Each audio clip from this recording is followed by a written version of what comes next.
بسم اللہ الرحمن الرحیم۔ السلام علیکم ورحمۃ اللہ وبرکاتہ۔ معزز سامعین، الفت JBR کے ساتھ نئی ویڈیو میں خوش آمدید۔ چین میں سانس کی بیماری کا باعث بننے والا نیا وائرس دریافت ہو چکا ہے، ایک پراسرار وائرس جو کہ اب تک سائنس کے علم میں نہیں تھا۔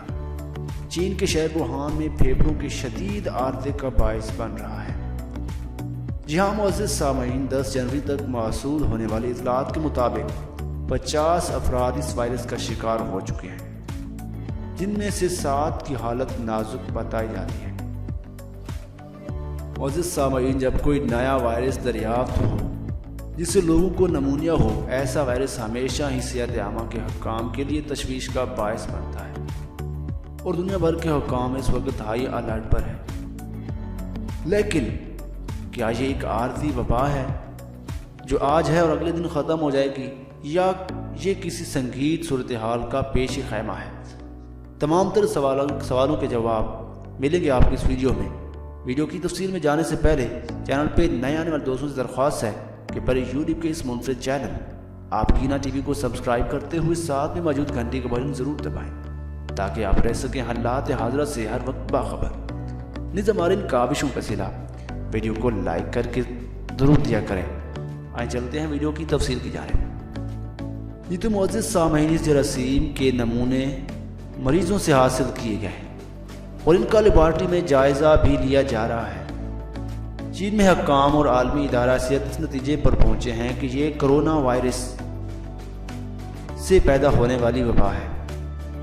کرونا وائرس ایسا وائرس جو زکام پیدا کرتا ہے۔ کرونا وائرس کی قسم یا خاندان ہے، لیکن اس قسم کے وائرس میں صرف 6 ایسے ہیں جو کہ انسان کو متاثر کرتے ہیں۔ نیا دریافت ہونے والا ایسا 7واں وائرس ہی ہوگا۔ معزز سامعین، چین میں 2002 میں نظام تنفس کو شدید متاثر کرنے والی بیماری یعنی سارس، جو کہ کرونا وائرس کی وجہ سے پھوٹی تھی، اس میں 8098 متاثرہ افراد میں سے 774 افراد ہلاک ہو گئے تھے۔ ویلکم ٹرسٹ نامی ادارے کی ڈاکٹر جوزی گولڈنگ نے کہا کہ سارس کی تلخ یادیں آج بھی تازہ ہیں، جس کی وجہ سے لوگ بہت خوف زدہ ہیں، لیکن اس تجربے کے بعد ایسی بیماریوں سے نمٹنے کے لیے ہم زیادہ طور پر تیار ہیں۔ کیا واقعی بہت سنگین ہے یہ وائرس؟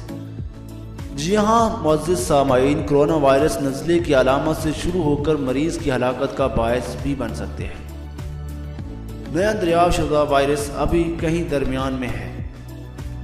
یونیورسٹی آف ایڈنبرا کے پروفیسر مارک وولہاؤس نے کہا، جب کوئی نیا کرونا وائرس دریافت ہوتا ہے تو یہ اندازہ لگاتے ہیں کہ کوشش کی جاتی ہے کہ بیماری کی علامت کتنی شدید ہے۔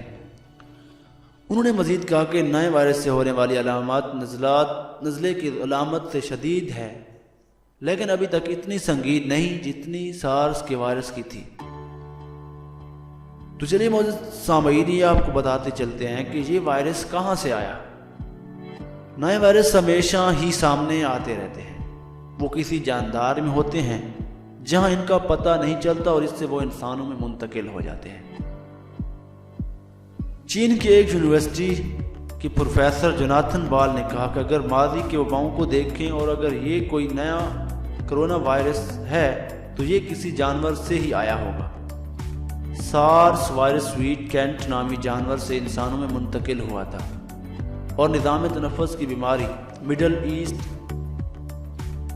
جس کی سن 2012 میں سامنے آنے کے بعد اب تک 2494 افراد متاثر ہو چکے ہیں اور اس سے 858 ہلاک ہو چکے ہیں۔ وہ اونٹوں کی ایک نسل سے انسانوں میں پھیلا تھا۔ معزز سامعین، ایک مرتبہ اگر یہ پتہ چل جائے کہ یہ وائرس کس جانور سے انسانوں میں منتقل ہوا ہے تو اس کا علاج کرنا بہت زیادہ آسان ہو جائے گا۔ موجودہ کینسر کا تعلق ساؤتھ چائنا سے فوڈ ہول سیل مارکیٹ سے پایا گیا، لیکن جہاں سمندر میں پائے جانے والے کچھ ممالیہ جانوروں میں کرونا وائرس پایا جاتا ہے، مگر اس مارکیٹ میں کچھ جنگلی جانور بشمول مرغیاں، چمگاڈر، خرگوش اور سانپ بھی رکھے جاتے ہیں، جن کی باعث بیماری کا سبب ہونے کا زیادہ امکان ہے۔ تو چلے دوستو آپ کو یہ بھی بتاتے چلتے ہیں کہ آخر یہ وائرس چین ہی میں کیوں ہے۔ پروفیسر ولی ہاؤس نے کہا کہ اس کی ایک وجہ زیادہ اور گنجان آباد ہے ایسے جانوروں سے جسمانی قربت جن میں یہ وائرس پایا جاتا ہے ہو سکتی ہے۔ انہوں نے کہا کہ یہ کوئی حیرانی کی بات نہیں کہ چین میں یا دنیا کے اس حصے میں یہ وبا پھوٹی ہے۔ اس نئی وبا کے بارے میں ایک امر جو اطمینان کا باعث ہے وہ یہ ہے کہ نیا وائرس بظاہر انسان سے انسان میں نہیں پھیلتا۔ پھیپھڑوں کو متاثر کرنے والے نئے وائرسز کے بارے میں سب سے زیادہ باعث تشویش بات یہ ہوتی ہے کہ یہ کھانسی اور چھینکوں کا باعث بنتے ہیں جو وائرس کے پھیلانے کا سبب بنتا ہے۔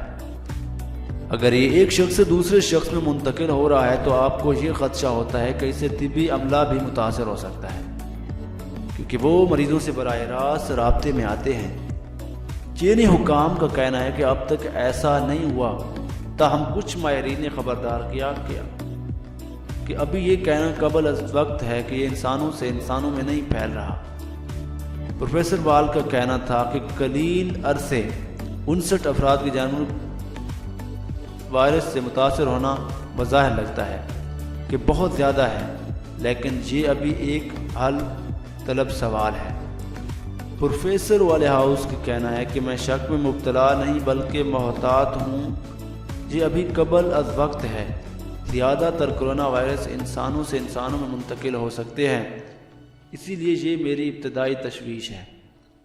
معزز سامعین، جتنے بھی لوگوں میں یہ علامات سامنے آنا شروع ہوئی وہ 12 سے 29 دسمبر 2019 کا درمیانی عرصہ تھا۔ اس کے بعد کوئی نیا مریض سامنے نہیں آیا۔ ڈاکٹر گولڈنگ نے کہا کہ یہ مثبت امر ہے کہ یہ بیماری پھیل نہیں رہی۔ انہوں نے کہا کہ چین اس بارے میں سنجیدہ ہے، اس پر قابو پایا جا سکتا ہے، لیکن ہمیں ابھی انتظار کرنا ہے۔ اب یہ تشویش اپنی جگہ موجود ہے کہ چینی نئے سال کے موقع پر لاکھوں چینی باشندے چھٹیوں پر ایک جگہ سے دوسری جگہ جاتے ہیں اور اس سے یہ بیماری دوسرے علاقوں میں پھیل سکتی ہے۔ اس جراثیم سے متاثر افراد کو الگ رکھا جا رہا ہے تاکہ اس بیماری کو پھیلنے سے روکا جا سکے۔ 150 سے زیادہ افراد جو وائرس سے متاثر افراد سے براہ راست جسمانی رابطے میں آئے تھے، ان کی نگرانی کی جا رہی ہے کہ کہیں ان کی بیماری کی کوئی علامت تو نہیں۔ اس کے علاوہ پچھلی مارکیٹ کو بھی بند کر دیا گیا، اس کی صفائی اور جراثیم کو پاک کیا جا رہا ہے۔ ڈاکٹر گولڈنگ نے کہا کہ جب تک مزید معلومات حاصل نہیں ہو جاتی یہ کہنا مشکل ہے کہ اس بارے میں کتنی تشویش اور کتنی فکر ہونی چاہیے۔ انہوں نے کہا کہ اس بات کی تصدیق ہونا بہت ضروری ہے کہ اس کی وجہ کیا ہے، اور یہ ہمیشہ ہی تشویش کی بات ہوتی ہے۔ ایک مرتبہ یہ انسانی خلیوں میں داخل ہو جائے تو یہ فوراً اپنے اندر تبدیلی پیدا کر سکتا ہے، اس سے زیادہ مؤثر اور زیادہ خطرناک انداز میں منتقل ہو سکتا ہے۔ تو معزز سامعین، اسی طرح کی اور انفارمیٹیو ویڈیوز کے لیے ہمارے چینل کو سبسکرائب کریں اور ساتھ میں موجود گھنٹی کا بٹن بھی ضرور دبائیں تاکہ آپ دیکھ سکیں ہر نئی آنے والی ویڈیو سب سے پہلے۔ پلیز ہماری ان کاوشوں کا صلہ ویڈیو کو لائک کر کے ضرور دیا کریں اور کامنٹ سیکشن میں اپنی قیمتی رائے سے بھی ضرور آگاہ کریں۔ ملیں گے اور ویڈیو میں، تب تک کے لیے اللہ حافظ۔